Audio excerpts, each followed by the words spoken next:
Para nós do Departamento de Cultura, acreditamos que foi válido, muito válido essa iniciativa, juntamente do governo Nailton Níger, quando do resgate desse importante marco da história do município de Manhuaçu, os 117 anos da República de Manhuaçu. Nós acreditamos que é o início de todo um trabalho em que o envolvimento da sociedade, das escolas e de todos nós será de fundamental importância para que a gente conheça melhor a República do Silêncio do nosso queridíssimo Flávio Mateus. É o período de 10 de maio de 1896 até o dia 3 de junho de 1896. É o período onde o município de Manhuaçu separou-se do país e se tornou uma república independente, colocando moeda própria para circulação e tendo o seu próprio exército. Foi um período muito conturbado da história regional e também da história do Brasil, mas que vale a pena ser lembrado porque faz parte da identidade do nosso povo, o povo de Manhuaçu.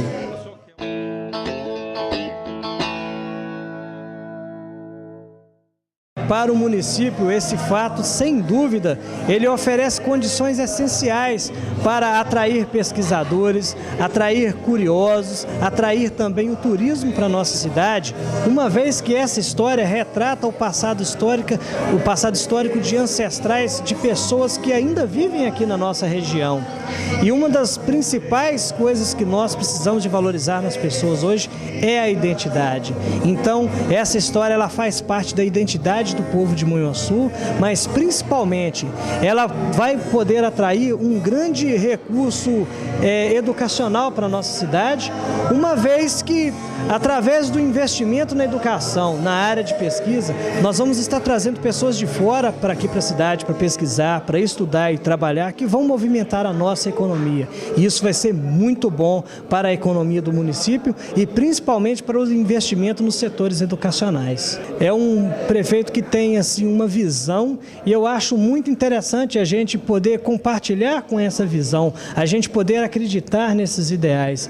É muito difícil a gente conseguir ver o brilho nos olhos de uma pessoa para poder administrar o poder público, e como eu pude ver o brilho nos olhos desse cidadão, desse prefeito, que é o representante legítimo do povo e que está querendo conduzir esse município valorizando a sua história. Eu não digo isso, não é porque o material que o Flávio Mateus produziu está sendo valorizado, não é nada disso. Não se trata de uma valorização pessoal, mas sim de uma valorização cultural, porque para a cultura do nosso povo, valorizar um trabalho científico que vai abrir espaço para que todas as pessoas tenham a oportunidade de estudar, crescer e se desenvolver aqui dentro, é um sonho que não é só um sonho meu mais, e eu já percebo que é um sonho de muita gente, ver essa cidade sendo lembrada no cenário nacional como a cidade da República do Manhuaçu e não como a cidade do tijolinho, como muitos ainda querem. Mais uma vez, voltamos a falar sobre a República Manhuaçu, essa história que é grandiosa, mas que ainda é desconhecida,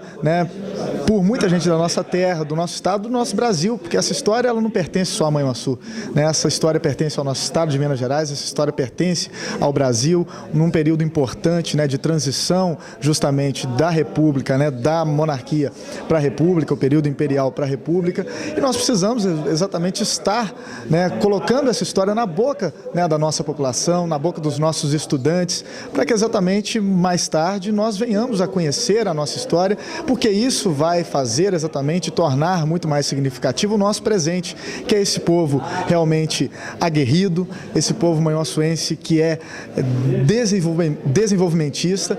Isso é fundamental.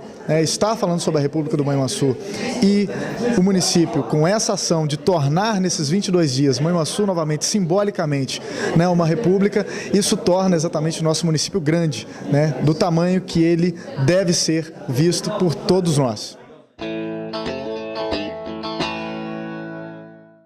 Nós estamos dando voz a essa república. Agora é a hora da escola, é a hora do aluno, é a hora do leitor comum, é a hora da imprensa fazer o seu papel, divulgando cada vez mais a nossa bela história. Uma história ímpar, ninguém tem essa história para contar no Brasil.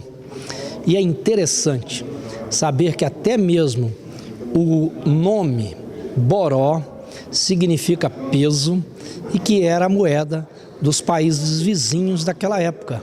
Então é muito interessante saber que isso vai muito além do que a gente imagina. Transcende as montanhas de Minas, transcende as divisas do país e aplica-se uma visão quase que global da nossa América Latina. Eu estou impressionado cada vez mais que leio, cada vez que mais eu conheço, cada vez que eu converso mais sobre isso. As pessoas se encantam em ouvir que nós temos essa história. E eu não sei por que ela ficou esquecida por 117 anos. Mas é claro que se fôssemos olhar, que estamos no início do governo, talvez deixaríamos para fazer esse ato simbólico para o ano que vem. Mas como vocês sabem, nós queremos contar isso com rapidez. Quem tem uma história igual essa, quem tem um historiador igual esse, filho da cidade, como Flávio Mateus, não pode esconder.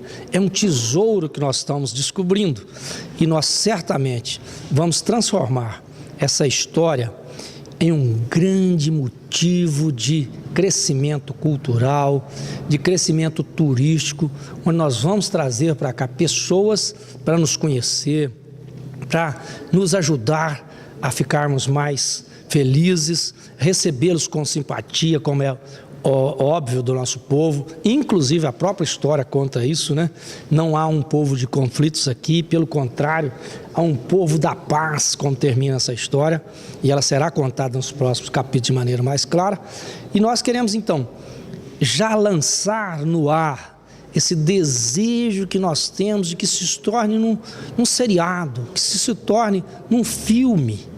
Há muito mais aqui. Nós éramos um grande município, 52 municípios saíram de Manhuaçu, nós cobríamos praticamente toda a fronteira com o Espírito Santo, já que logo depois de Carangola já é fronteira com o Rio de Janeiro. E quando nós falamos em Manhuaçu, e eu tenho dito isso, vocês sabem, que eu não falo de Manhuaçu apenas, o meu município, eu falo de todos os nossos municípios. Quando nós estamos buscando mais educação, mais saúde, mais desenvolvimento, mais turismo, nós estamos procurando nos irmanar cada vez mais, porque nós sabemos que juntos nós somos muito mais fortes. Unidos nós temos muito mais possibilidade de vencermos qualquer obstáculo. E eu gostaria muito que o Brasil conhecesse essa história. Eu gostaria demais que o país todo contasse essa história. E ele vai contar então a história de um povo ordeiro, trabalhador, vai contar a história dos melhores cafés do país que nós temos aqui.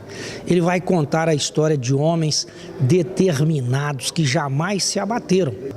Quando nós contamos essa história, nós estamos envolvendo uma vasta região, um vasto povo, um povo de nome. Um povo que conta a sua história, é um povo que jamais se perde a memória.